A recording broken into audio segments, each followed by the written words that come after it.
الرجيم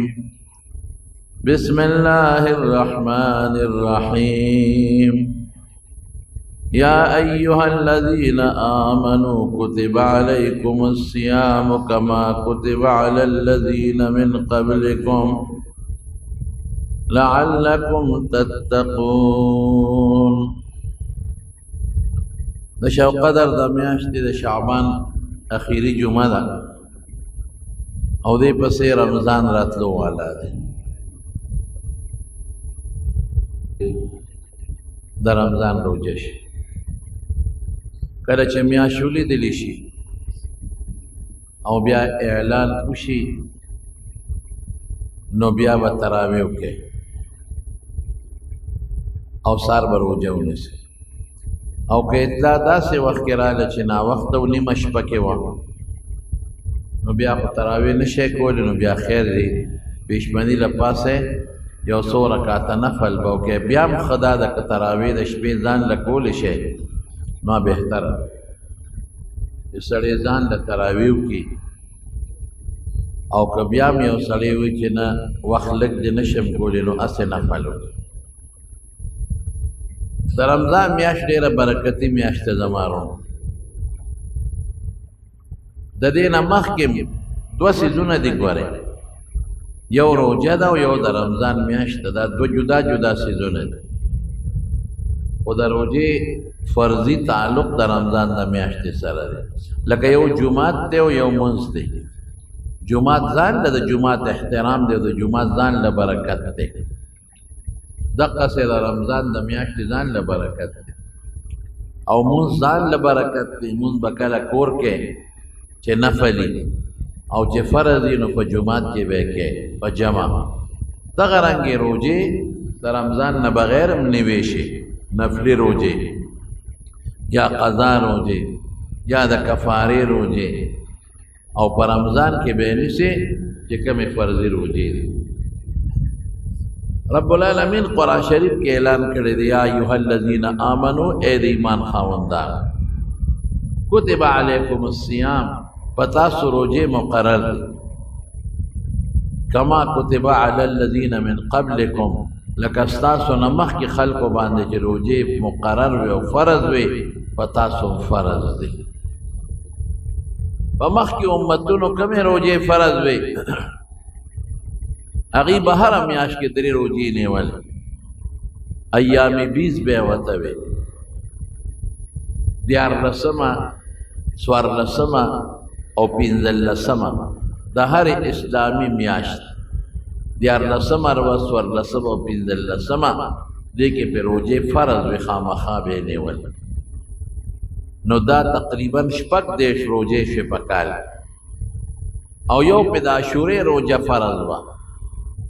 نو 19 شوې او بعض علما وایي چې د عرفې روزه پې فرض و دې کې لږ اختلاف شته. نو که د عرفې ورسره والې نو 28 که اوغاني نو 19 روزې په هغې فرض په رسول الله صلی الله علیه وسلم او د هغه په امت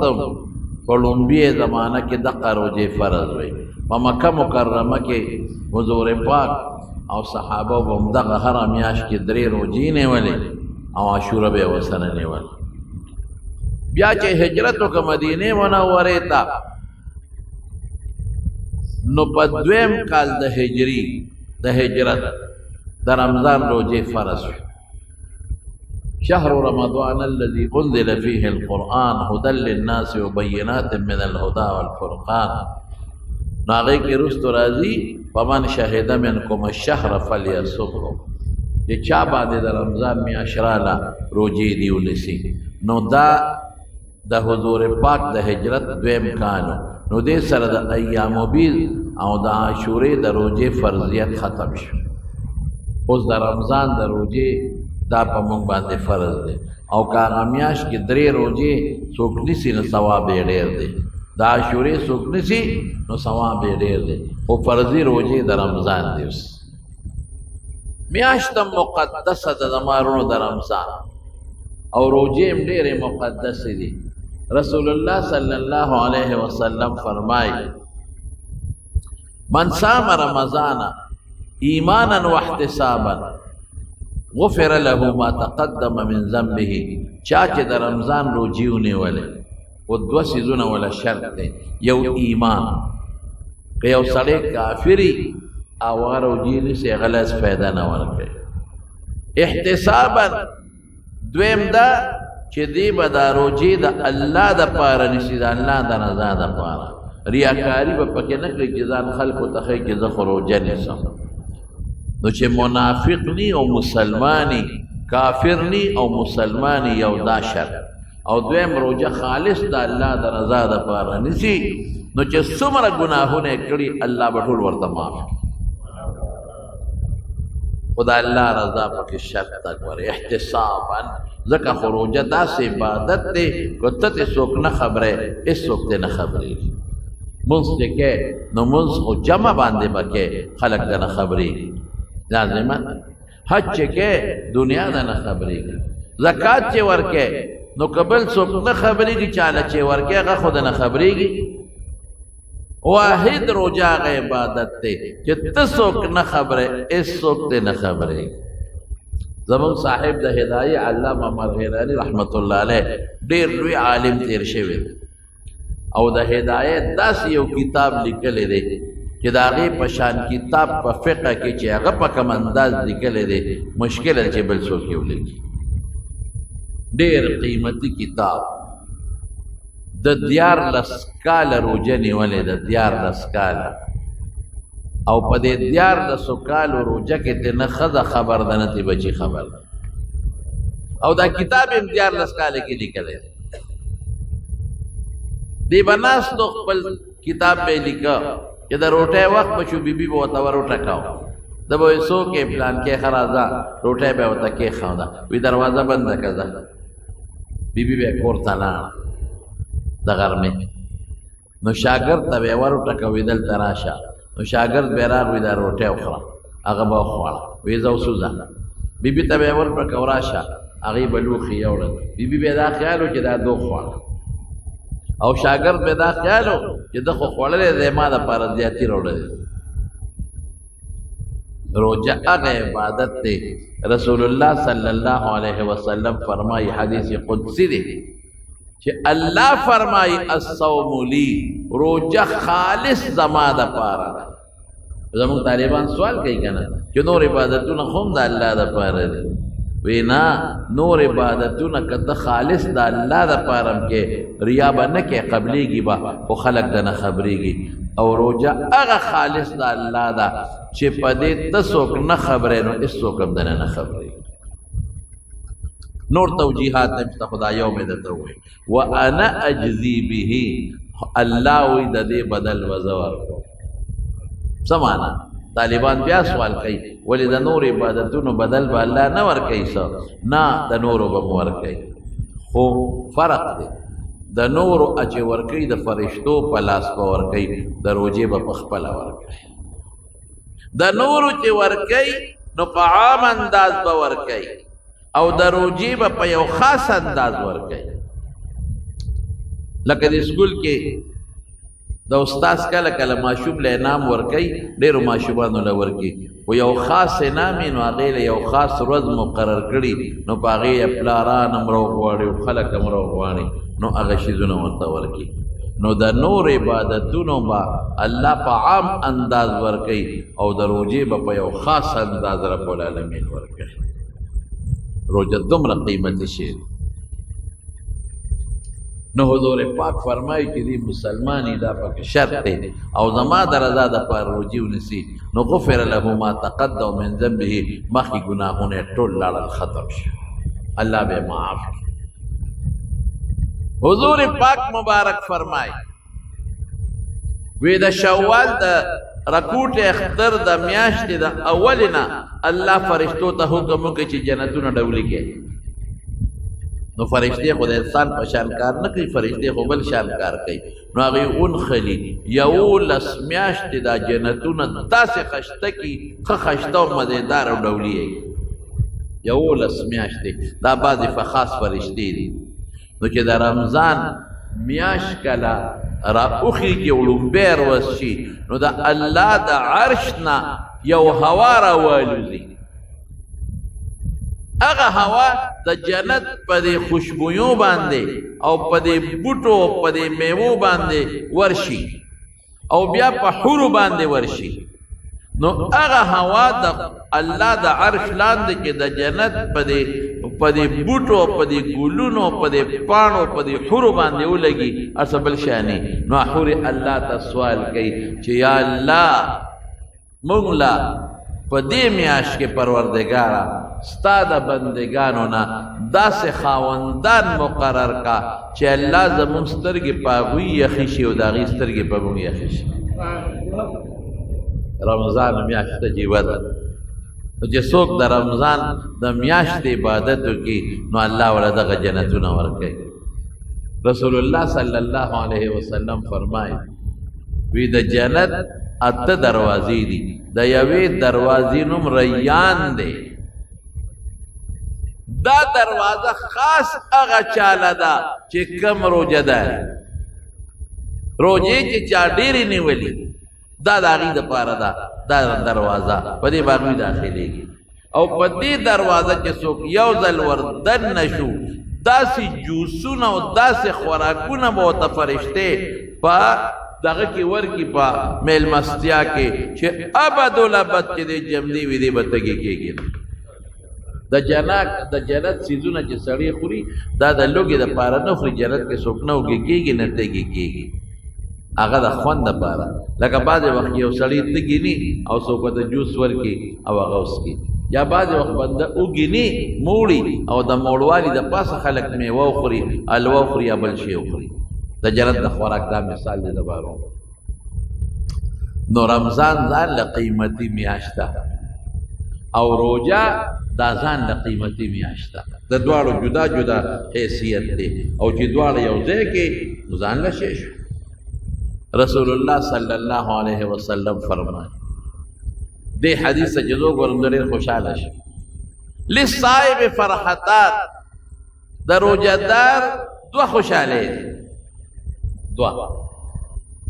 فرحت عند فطره چې کم وخت روجه ماتي یوې دغه خوشحالي ده هلکه روجه ماتي وخت سړی خوشحالي کوي چې ماتي ورته قسم قسم سي دې په ډېرو څیزونو خوشحالي چې خدای روجه سرته ورسېدله شکر دې ماته نه شوه یا الله زه دې وخت کې ستا په دې نعمت د روجه ماتوم چې الله ته خوشحاله شي خوشحاله او پکوړی کباب خو پکې پرېږده هغه ځان له د خوشحالۍ شی دی او بچرجان خو چې 15 جامه شربت نیس کلی که نه په دې اوړي جمع کې د ما ته پته د ما سره روجه ماته کړې دی په روجه کې خوراک نه کوي ما خام دې شربت ته لاندې وځي یو چاټی وڅکي نو یو خو هغه خوشحالي ده چې دې کوم وخت روجه ماتئ دې وخت کې خوشحالي دویمه څه ده ماشاءالله وفرحة عند لقاء ربه یو هغه خوشحالي به دته نصیب کېږي چې کوم وخت الله سره ملاقات کوي یعنی دته به خدای د خپل ځان سره ملاقات کوي دله به په دې خوشحالي ورکوي دا دوه دي نو زه په دې خوشحالېږم په دې چې زه شکر یوه خوشحالي خو راته الله ملاوېږي چې کوم وخت روجه ماته نو هغه د زړه خوشحالي ملاوېږي نو چې دا خوشحالي راکې نو انشاءالله چې ته به د خپل ملاقات خوشحالي مراکې که خیر انشاءالله رسول الله صلی الله علیه وسلم فرمایي الصوم جنت وی روجه ډال دی ډال د فوجیانو سره پخوا به د نیزو جنګ و د تورو جنګ به نو د اوسپنې د طبخي په شان دی د کمون چې په ډوډۍ پخه وکړ په پخې دقس یو ډال به د میاس کې پرې کړی وه ابې نیولې وه دې مخ ته به یې داسې نیوله اوس هم که ستاسو خیالي د پولیس والا سره یو اوسپنې یو شی وي دا ډال دی دا چې کوم وخت مظاهرې وغیره کېږي نو د پولیس والاو سره د اوسپنې او اوسپنۍ هغه یې لاس کې نیولي که څوک یې په کاڼي پې غزار کوي په هغې دې ځان بچ کوي او که څوک په ډنډه وهل کوي نو د هغې کې ځان بچ کوي دا روجه رسول الله مبارک فرمایي جنتون من النار د دوزخ نه او د الله د عذاب نه ډال دی دا به د الله د عذاب نه د دوزخ نه بچ کوي قیمتي شی دی روجه رسول الله صلی الله علیه وسلم فرمایي چې د روجهدار د روژه ماتي وخت کې خدای دعا قبلوي. مصیبت دا دی چې دغه وخت څوک دعا کم دی کوي. هر سړی لګیا دی بس ونخلي هلکه یو 15 منټه ورکړه دعا ده. روژه ماته که کجوره وخوره خیر ده. که د روژه ماتي د کجورې نه مخکې دوا کې لا ښه خبره، او که نه کجوره دې وخوړه او د هغې نه پس دوا کې لا خبره. هند فکرې چې کوم وخت کې ته روژه ماته دا لازم نه را چې د کجورې خوړلو نه مخکې ته خامخا دوا وکړي، نه کجورې نه مخکې کې لا ښه خبره ده.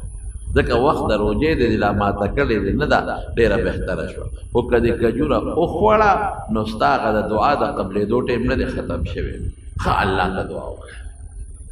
د دواړو جهان مبارک سردار فرمایي د دې وخت کې خدای پاک دعا قبلوي د روژه دار. او رسول الله صلی الله علیه وسلم فرمایي چې د رمضان په میاشت کې روزانه الله پاک 10 لکه ګناهګاران د جهنم د اور نه آزادوي. دا به څوک آزادوي چې روژه ونیسي؟ 10 لکه الله پاک د دوزخ د اور نه آزادوي هر ورځ.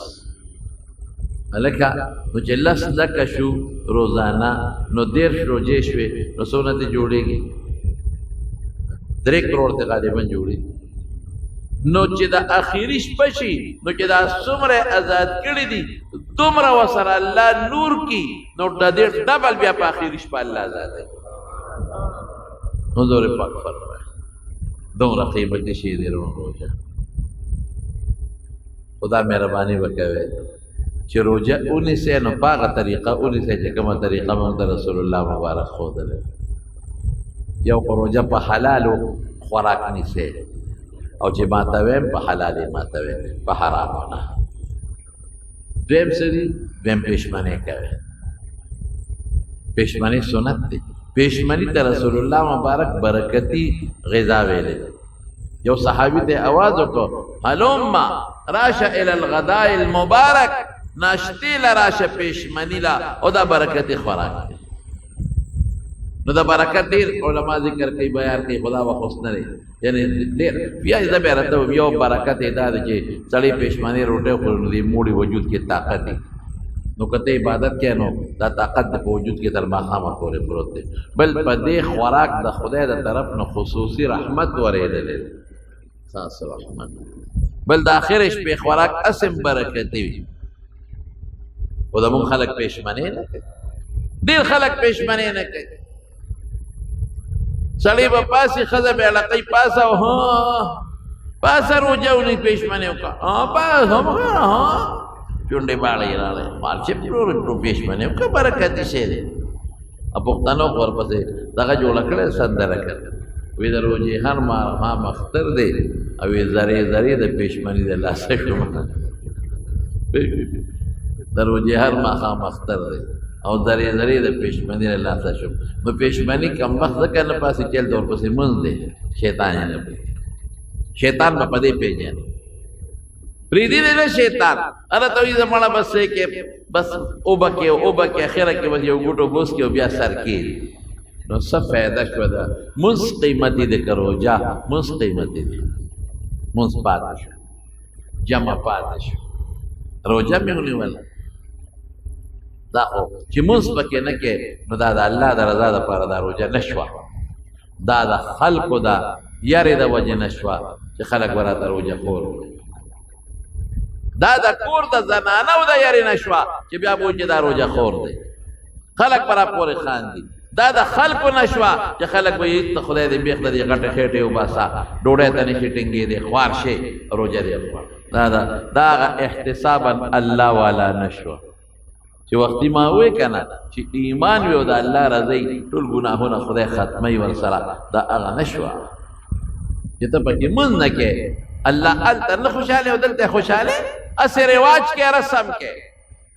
پېشمنۍ کې دا فایده ده چې پا بسې تمارونه ګورې زما چې څوک دلته کې زما مقتدیان یې د جمعې چې څومره یې دلته یا زما آواز اورئ په دې عمل وکړې. پېشمنۍ لږ وختي پاسئ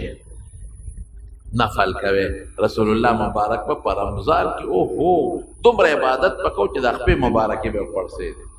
حالانکه الله ورته هر څه ما تقدم او ما تاخر د ګناه نه پاک د ګناه نه معصوم بیا به دونه عبادت وکاو نو داسې وخت کې پاسه چې تاسو اودس وکړئ او اته رکعاته تهجد وکړئ ښکلې رو کوئ په قلار قلار که اته نشئ کولی شپږ کوه که شپږ نشئ کولی څلور وکړه چې څلور نشئ کولی دوه خو کوئ خدای بنده ښکلې په قلار مزې ده هغې نه پس بیا پېشمنې وکړو پېشمني نه پس که بیا هم ته نفل کې نو بیا نفل کولی شي بیا لاړ شو جومات ته او خپل لمونځ وکړه سنت وکړه او تلاوت د قرآن شریف شروع دا لږ وخت قیمتي کا دروازې خیر دی د غرمې خوب وکړه که څه چل کوي نو یو پېشمنې برکتي دی او سنت دی دا به کوې او بل به وختي پاسې کښې ښځو نو تاسو بېکاره یاست ښځې څه وخت پاسي چې غریبانانې لګیایي روټۍ پخوي ترکاري دله پخوي چای دله پخوي ماشومان ورته پینګه پینګه کوي هغه بیا القلاری هلته په کټ کې پروت دی نو وختي پاسئ وختي تهجد به کوئ که خیر انشاءالله ښه ټول رمضان کې به کوئ خیر تهجد او زر زر به نه کوئ ځان به دې نه خلاصوئ په قلار قلار به کوئ او پېشمني دعا خدای پاک قبلوي الله ته بیا دعا وکړئ پېشمني داسې وخت کې کوئ چې کوم وخت کې بلکل اخري ټیم دویم به څه کوئ په فرض لمونځ پکې ورونو پورې پرې نه دی او جمع پکې پرې نه دی د جمع ډېر لوی ثواب دی او د فرض لمونځ ډېر لوی ثواب او بیا غیبت په پکې نه کوي او دروغ په پکې نه وایي رسول الله صلی الله علیه وسلم فرمایي الکذب والغیبت یفطران الصوم وی دروغ او غیبت دا روجه ماتی ختمی وی دا نه وایم چې روجه اون شو حضور پاک فرمایي روجه وشوا خو دا روجه چې کم برکات او ادوړه شو ختم روجه برکات ته تمام وختي وي الله ختم شي کدی اونه ولو دروغ دی وي دروغ ډېر خلک پکې دروغ وي او بیا د سیاسي دور کې هټول دروغ وي یو د یو لیډر د پاره دروغ وي او د بل سپکه وي بل د بل لیډر د پاره دروغ وي او د بل سپکه وي ټول دروغ او غیبتونه کوي څوک د یو غیبت او څوک د بل غیبت او څوک د بل غیبت په غیبتونو د خلکو سر وي نو ټیک ده چې روجه کې دا وکړل د روجې قضا در باندې نشته روجه دې صحیح شوه خو د روجې چې کوم ثواب او برکت هغه لاړ ټوله شو بل به د مارونو یو کار کوي د روجې مقصد څه دی رسول الله قرآن شریف کې الله رسول لعلکم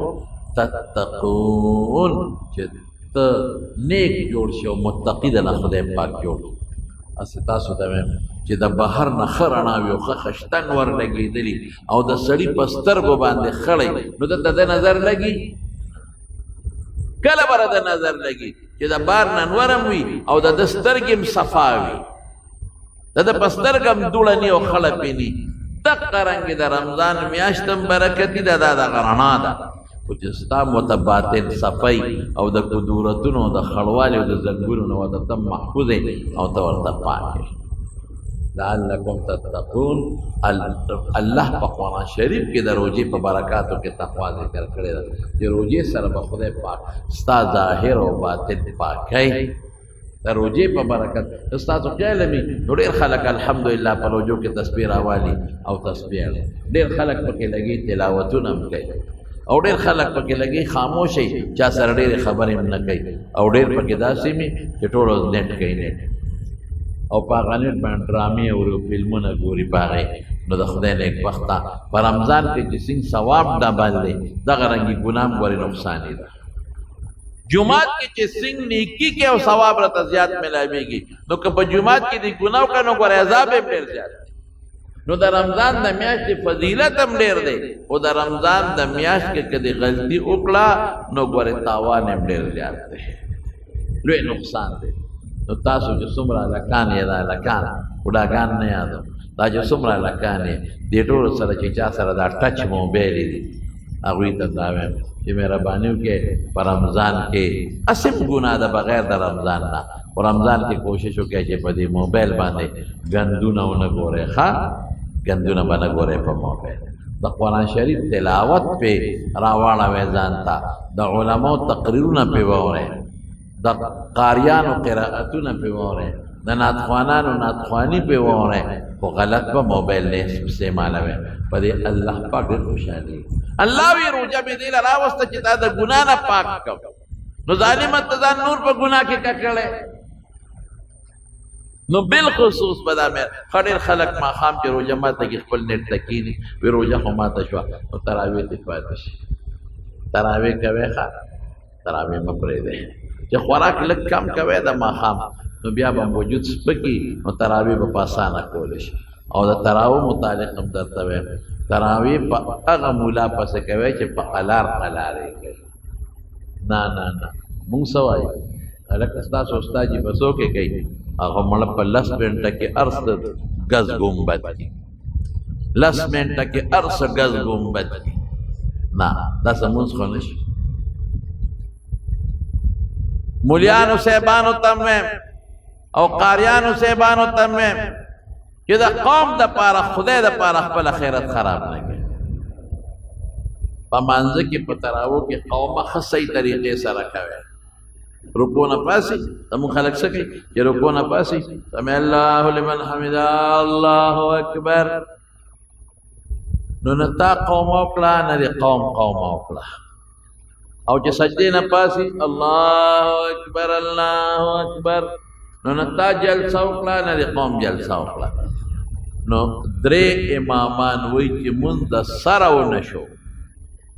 بالکل ونه شو او زمون امام صاحب وایي چې بیا واجب پاتې شو لکه په حکم کې د څلور امامانو فرق نشته مونږ دا نقصان شو دومره غټ نقصان په مونږ کې پیدا شو چې یو صحابي دقسې مونځ کړی نو رسول الله مبارک ورته وفرمایل قم فصلی فانک لم تصلی مونځ دې ونه شو شابه دوباره وکړه نو چې بیا وکړه نو بیا ورته وي قم فصلی پاسه مونځ دې وکړه فانک لم تصلی مونځ دې نه دی شوی درې ځله هغه صحابي باندې پیغمبر علیه السلام مونځ واپس کړی مولیان صاحبان هغه مولا پسې خلک دي چې هغه وی الکه دا ما جاوې پلان کې کلاشنکوف مولا دی نو مرده به دشمنی وي نو کلاشنکوف په غاړه کې ګرځي امینا نو نه دشمنی نشتا وې دې تراویح لکه د کلاشنکوف په شان ځای دې په موټر وې روان دي نو چې کوم مولا په مانځه کې په موټر وې روان دي کنه 160 او 170 سپیډ کې پام کوو چې دې بالا پسې مونږ دا سمون الحمدلله رب العالمین زم د خدای قهر په نازل نشي دا قران په ټوکی دا تموز په ټوکی کې دا خدای غضب در باندې ظالم نازل نشي دا څه لپاره چې خلک را پسې ډېری نو جوړي وسجل وشي ډېر سجل اطمینان سره خپل مسکر دغه مونږ چې دا کم مولا دا ډزېږي د پسې به بالکل نه کوي لکه ښه چې زر زر کوي بل جومات ته دی چې څوک په قلار قلار کوي که تاسو ورپسې مونځ پرېښو که نه ځکه دا خو مونځ پر ټوکې کولي دی په خپله ټیک شي او که ټول مولیان یې داسې کوي ځان له تخلي بیا په قلار یې کوه تراویح به کوې او زما وروڼو بل ختم وکړې په تراویح کې څومره برکې دي د قرآن شریف هغه جومات ته دی چې هغې کې د قرآن شریف ختم کېږي ختم ښکلې ختم وکړې او قاریانو صاحبانو ته وایم چې هر ډېر خلک وایي یاره چې مونږ کوو خو خلک نه ودرېږي بېوقوفه ته نه ودرېږي خلک ولې نه ودرېږي چې څوک نه ودرېږي نه دې ودرېږي که نه په ناسته دی درپسې وکړي په ناسته یې نه شي کولی لټ بیمار دی دې دې کور وکړي د یو کس او د دوو کسانو دپاره ولې سنت پرېږدی شیخ الهند مولانا محمود حسن رحمت الله علیه د مالټې په جیل کې مولانا حسین احمد مدنی رحمت الله علیه ورسره دی کې به د رمضان میاشت راغله هلکه یوسف حافظ شته په جیل کې په ټول جیل کې حافظ داسې خپه و شیخ الهند وی سخت کال برانه په جون کې د رمضان ختم پاتې شي د تراویح دا به څه کوي دا د ټولو صحابه و سنت دی حضرت مولانا حسین احمد مدنی رحمت الله علیه ورته عرض وکړو وی استاد جي ما ته دعوا وکړه زه پېښور کوم په یادول شیخ الهند صاحب ورته دعوا وکړه دروازې به یو سپاره یادوله او د شپې به په تراویح کې اوروله د رمضان میاشت تېره شوه ختمه مو شو او خدای پاک قرآن شریف په مو یاد نو ختم مه پرېږدئ خیر دی په شلو شپو کې کوئ پلسو کې کوي اونډه میاش کې لګ لګ کوي خپل مزیدار او ختم کړي قاری سے حروف په قلار وای او په اطمینان دی نو ختم د رکاوټ ما جوړیږي دا خو د رمضان میاشت دا خو د قرآن د نزول میاشت ده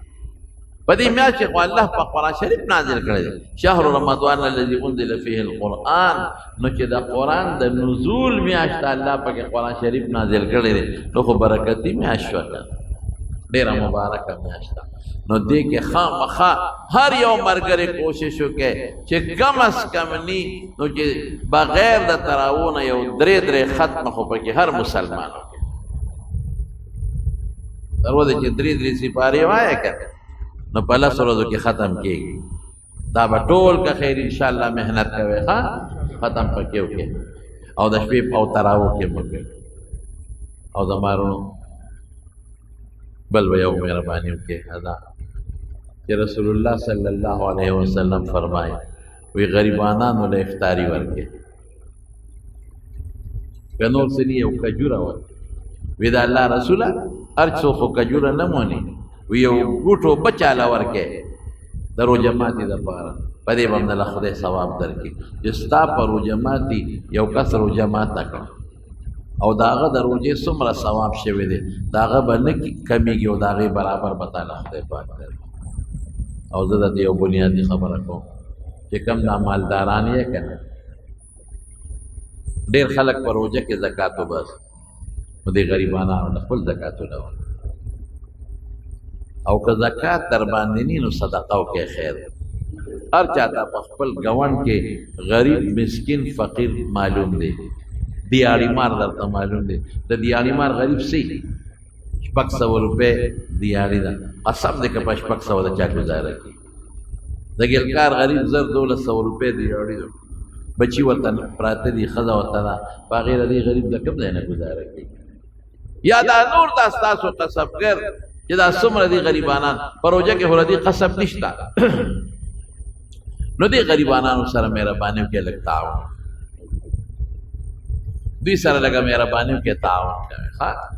چې دا کم تاسو سره په ګاونډ کې دي او په محله کې غریبانان دي ایرونو چې تا ته په روژه ماتي کې پکوړې پرتې دي تا ته کجوره هم پرته ده تا ته کباب هم پراته دي تا ته میوې هم پرتې دي تا ته اچار هم پروت دی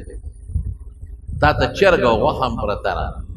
او قسم څیزونه پراته دي او ستا په ګاونډ کې یو غریب دی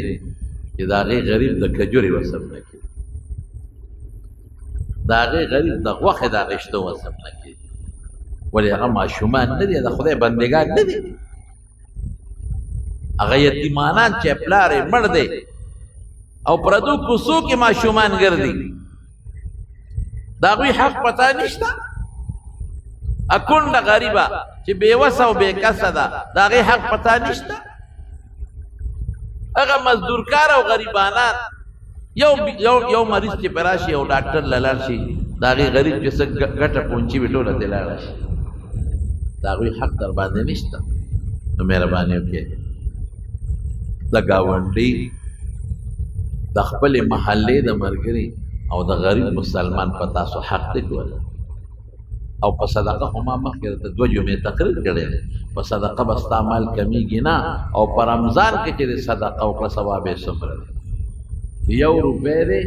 په رمضان کې ورکړه دومره ثواب به الله درکړي لکه بغیر د رمضان نه چې دی 80 روپۍ ورکړي او رمضان کې د نفل و ثواب د فرض برابر دی د فرض ډېر لوی ثواب دی او یو فرض یو پویا دی دا نبی کریم صلی الله علیه وسلم فرمایي نو چې څومره یې دا د وس خاوندان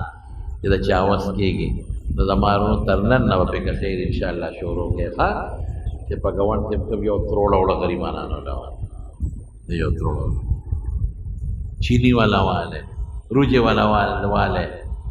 او کجوري والا واله چې روجه په ماته کې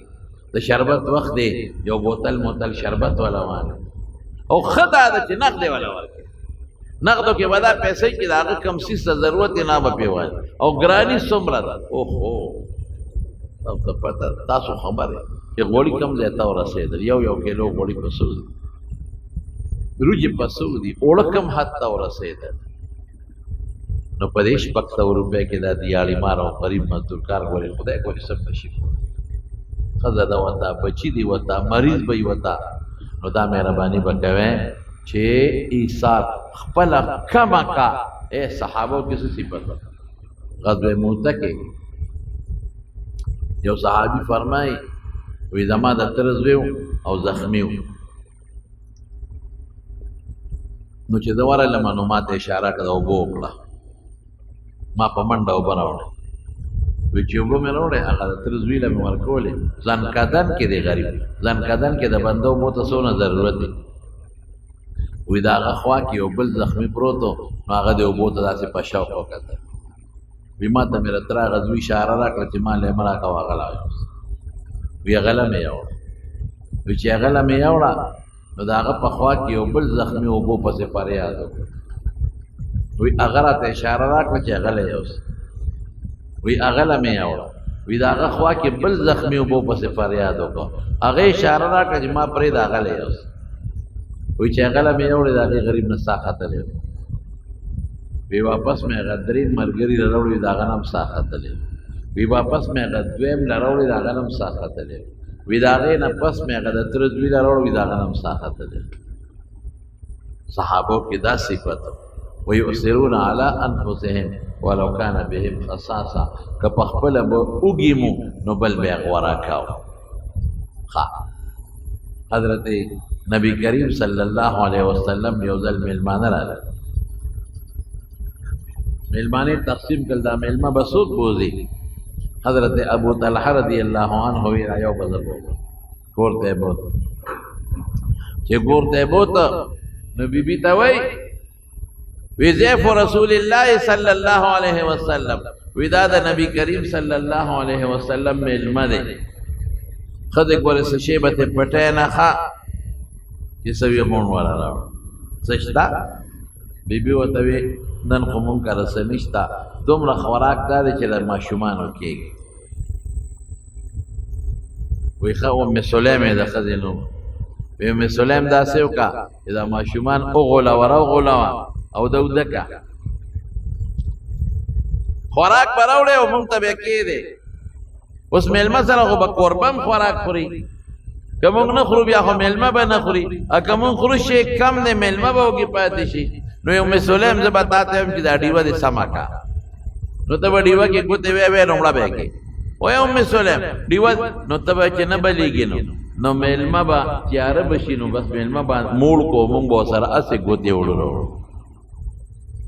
چې د پیغمبر مبارک میلمه دی نو ماشومان بچي یې وغولول راوغولول او لږ اوږې یې اوده کړل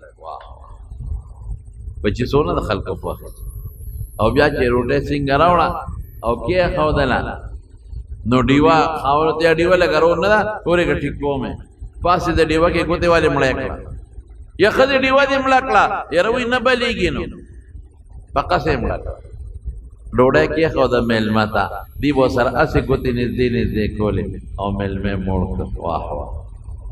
سار وختي میلمه راغی اخو ماشوم نو پویو ټول علي حضور پاک ته وي او قرآن شریف کې رب العالمین د دوی صفت وکړه ویؤثرون علی انفسهم ولو کان بهم خصاصه چې په خپله اوږي دي خو بل له خوراک ورکوي او په خپله نار اوده کېږي نار خو چې بل مسلمان له خوراک ورکوي نو زه خو تاسو دا نه وایم چې په خپله نار اوده شئ هغه د صحابو صفت خو نه ما کې شته نه تاسو کې شته خدا مهرباني وکړي چې خپل کفایت شعاري وکړي خپل خوراک لږ کم کې کم او ښه خوراک لږ کم کې او د غریبانانو له او د ګاونډیانو له کونډو له مسکینانو له دیاړیمانو له او د قصبګرو له دوی له لږ ورکړي خوراک چې څومره د هغه د روژې ثواب شو د هغه به نه کمیږي او د هغې برابر ثواب به خدای پاک تاسو له درکړي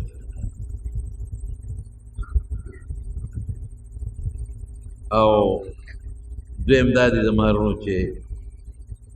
نبی کریم صلی الله علیه وسلم فرمایي چې په رمضان کې د دوزخ دروازې بند شي او د جنت دروازې کولو شي. نو علما لیکي چې کوم مسلمانان د قبر په عذاب کې پراته دي د رمضان د برکت نه پاغوي د قبر عذاب هم بند شي او د جنت خوشبو ورته چالو شي. حتی بعض علماء لیکلي دي ټولو نه بعض وی په رمضان کې په کافر باندې د قبر عذاب بند شي ځکه وی رسول الله مبارک فرمایي چې جنت دروازې بند شي د دوزخ دروازې بند شي چې بند شي نو کافر لم بند شي. هنا نور علماء وی چې نه لک لا يخفف عنهم العذاب ولا هم ينظرون د کافر عذاب نه بنديږي او د مسلمان چې کوم بد عمل او فاسق دی دا عذاب هم بند شي او خوشحالي پې راشي. نو د رمضان ډېره برکتي میاشت ده او په موږ تاسو باندې رالکه خیر انشاءالله ډېر په خوشحالۍ به د رمضان روجې نیسئ که خیر انشاءالله. پېشمنۍ به نیت کوئ د روجې ښه اگر چې زمونږ دا پېشمنۍ په خپله نیت دی چې موږ پاس خو بیا هم نیت کوئ نیت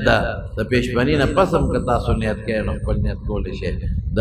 نصف النهار یعنې د 12 بجو پورې تاسو نیت کولی شئ خو خیر بهتره دا ده چې تاسو د پېشمنۍ نه مخکې نیت وکړئ. خو د پېشمنۍ نه مخکې چې نیت کوئ که نه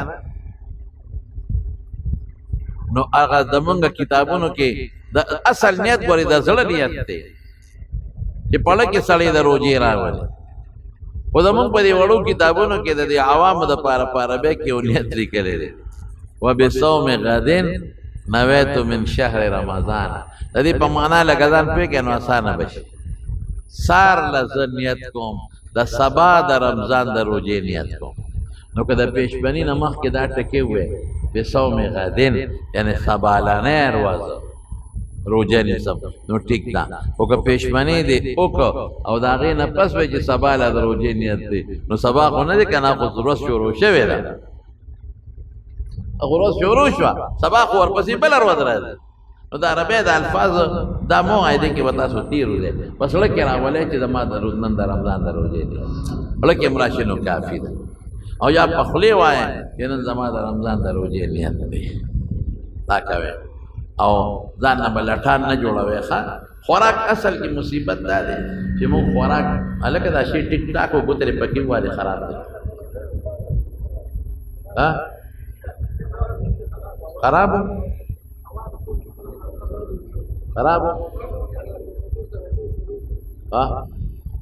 ما خو یې ټیک مصیبت دی چې موږ پېشمنۍ خوراک ډېر وکړو یا خوب راځي نو خوراک لږ کم کوئ. دوی مصیبت دا دی چې کله ماښام دومره مال وخېږي که نار سړی توبه وباسه د ده نه بیا تراویح کمزوري کېږي بیا تراویح نه شي کولی. لږ کم خوراک کوئ نو صحت به مو سره ښي او عبادت به مو شي. یخې اوبه مه څښئ څوک چې یخې اوبه څښي که نه نو دا وجود به د خوږی بیا دا وجود دردېږي نو بیا هم دې تراویح نه شي کولی. نو ګوره وروڼو دا د عبادت میاشت ده. قسم د صحابو به څه چل کو په خپلو ماشومانو بچو به هم روجې نیولې. نو عربو موسم خو ګرم دی نو چې نیمې ته به ورځ ورسېدله نو ماشومان به ورته په ژړا شو د لوبو څیزونه به ورته کېښودل نو په هغې به یې مشغول کړل نو روژه به یې په سر ته رسول. یو ګوره ډېر هلکان بالغاني او مور ورته وایي مه نیسه ماشومې داسې به نه کوه او ډېرې جینکۍ پیغلې وي او مور ورته وایي نه وایي دا د لومبې کال دي نیمې د باندې وړي داسې به نه کوه چې په چا روجې فرض دي په روجو څوک مري نه صحت ورسره ښه کېږي او د روجو مسایل وغیره اب انشاءالله تاسو ته بله جمعه کې ورپسې کې بیان شي انشاءالله. خدا صرف د روجې